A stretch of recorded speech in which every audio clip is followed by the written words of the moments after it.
Hello there. Greetings. Welcome to this episode of the Ipagtanggol ang Tagapagtanggol podcast. Good morning, good afternoon, and good evening, wherever you are. I am Alessandro Quien B. de la Paz, and I'll be your host for this episode. Hi, I'm Miguel Nicolas V. Aviles, and I will be your co-host for this episode of Ipagtanggol ang Tagapagtanggol podcast. And we have other speakers as well who will introduce themselves. Hi, I am Mary Elizabeth D. Manos. Hi, I am John Ray C. Guido Pagaran. Hi, and I am Alfred Eric Hisuan. Okay, so hi Al, hi Mary, hi Guido, and hi Miggy. So today we are going to talk about Sustainable Development Goal number 13, also titled as Climate Action, and the topic and issue at hand, which are the killings of environmental defenders in the global, Philippine, and Mindanao context. So first, for this podcast, we have 5 parts. For part 1, we're going to give a background of the social problem. Then for part 2, we're going to connect that problem to our SDG goal, which is the SDG number 13, which is titled Climate Action. Then after that, in part 3, we're going to dive deeper into the issue of the killings of environmental defenders. And then in part 4, we're gonna talk about our personal responsibilities as well as our actions that we can do, like right now. Lastly, in part 5, we will summarize and conclude this whole episode of Ipagtanggol ang Tagapagtanggol podcast. Thanks for that, Miguel. Yes, there are 5 parts for this podcast. And to proceed to part 1, which is the background of the problem, first we will talk about the killings of environmental defenders in the global context. Then in the Philippines, and then lastly in Mindanao.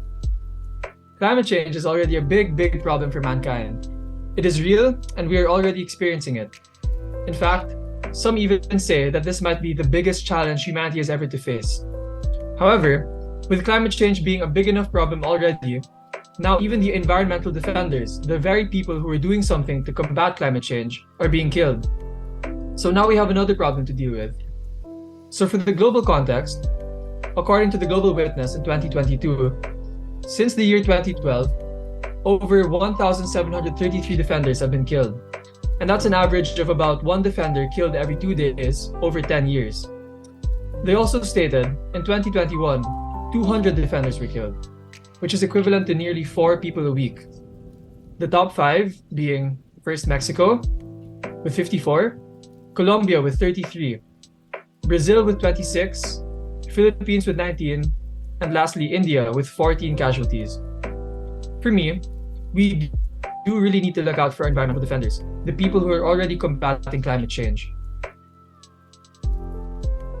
I absolutely agree with you, Alessandro. For now, in the Philippine context, according to Global Witness, by the way, Global Witness has a really comprehensive review of the killings of environmental defenders in the past decade.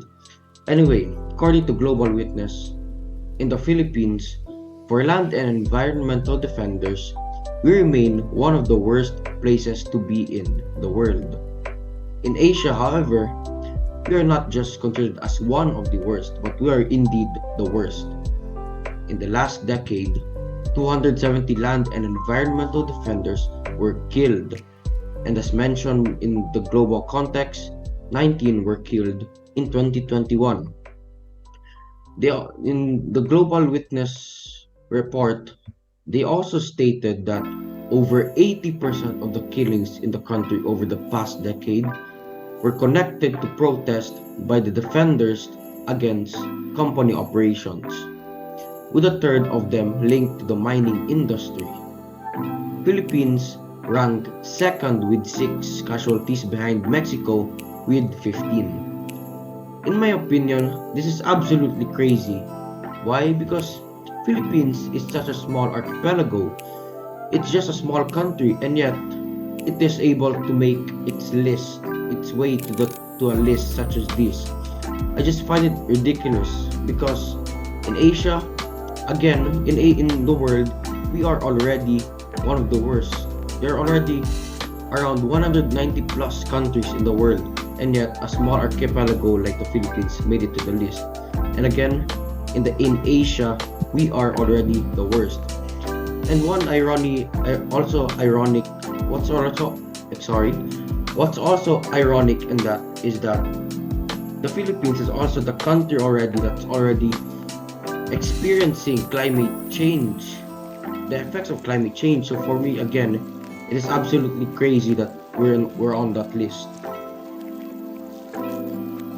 I agree with you, Miguel. I also find that crazy. Now, moving on for the Mindanao context.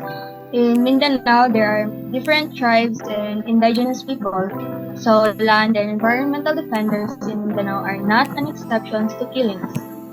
According to Global Witness, in the 270 land and environmental defenders murdered in the Philippines over the last decade, over 40% of them were indigenous peoples, campaigning to protect their land and the environment. They also stated that nearly 80% of those 40% attacks against indigenous defenders occurred in Mindanao.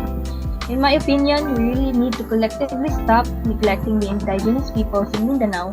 And we should we should start valuing their rights as well as stand up for them. So, how about you, Jan and Al? What are your thoughts on this? For me, I absolutely agree that the fact that an archipelago such as the Philippines can make it to the list is absolutely baffling.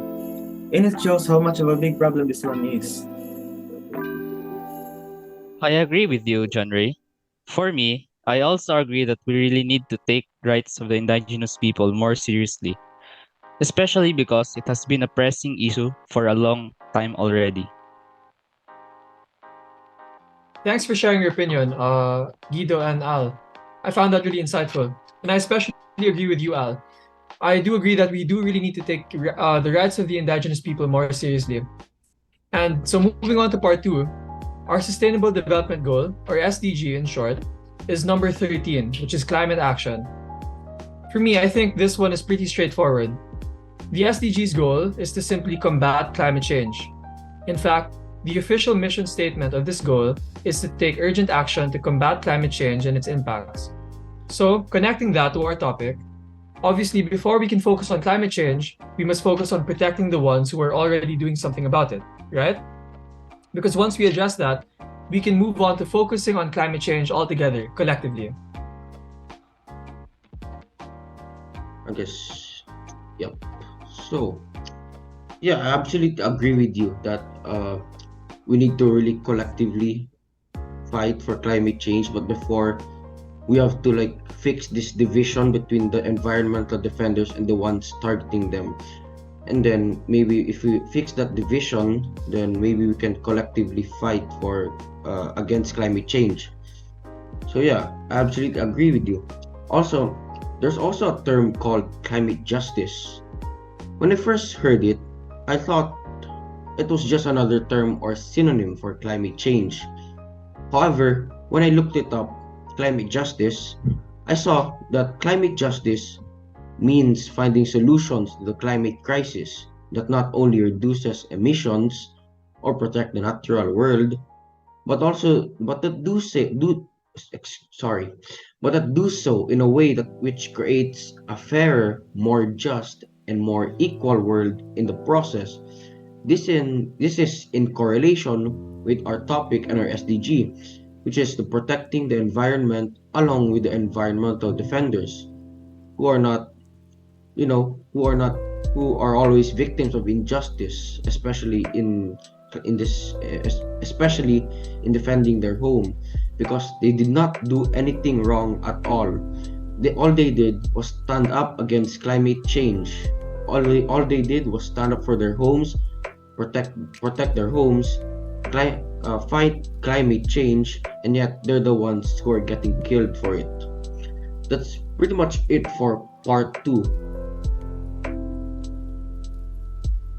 Thanks for that, Miguel.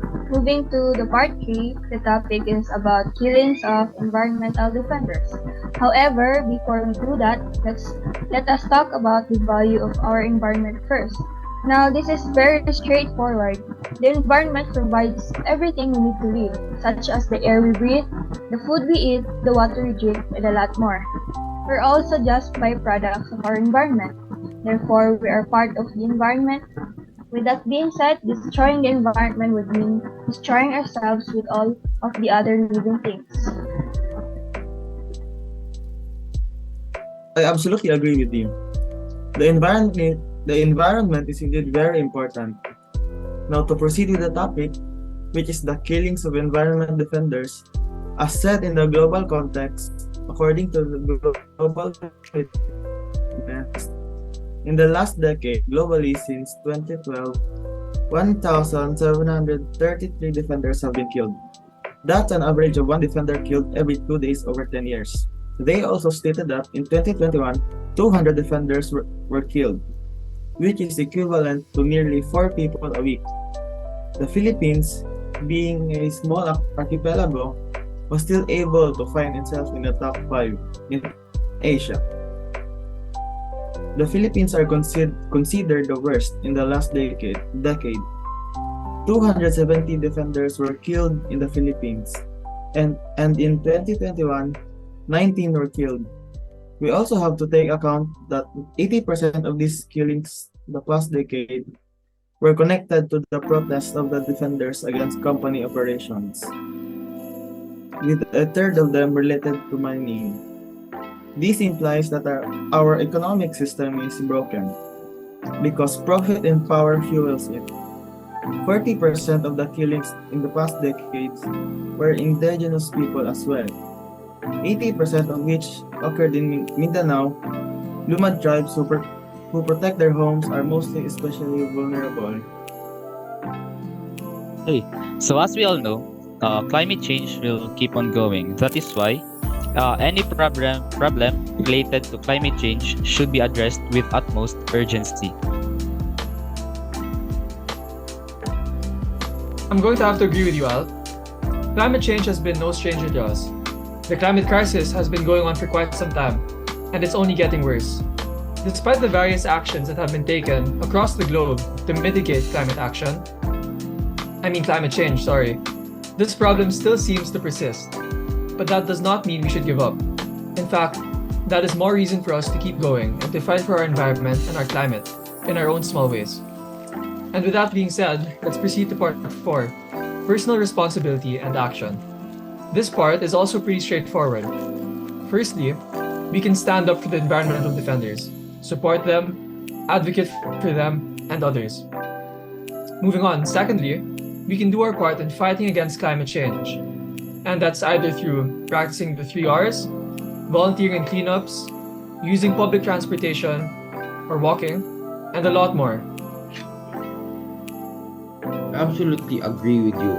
Also, that I agree with you that we can do, even as just us. We can already do a lot of stuff that will help combat climate change.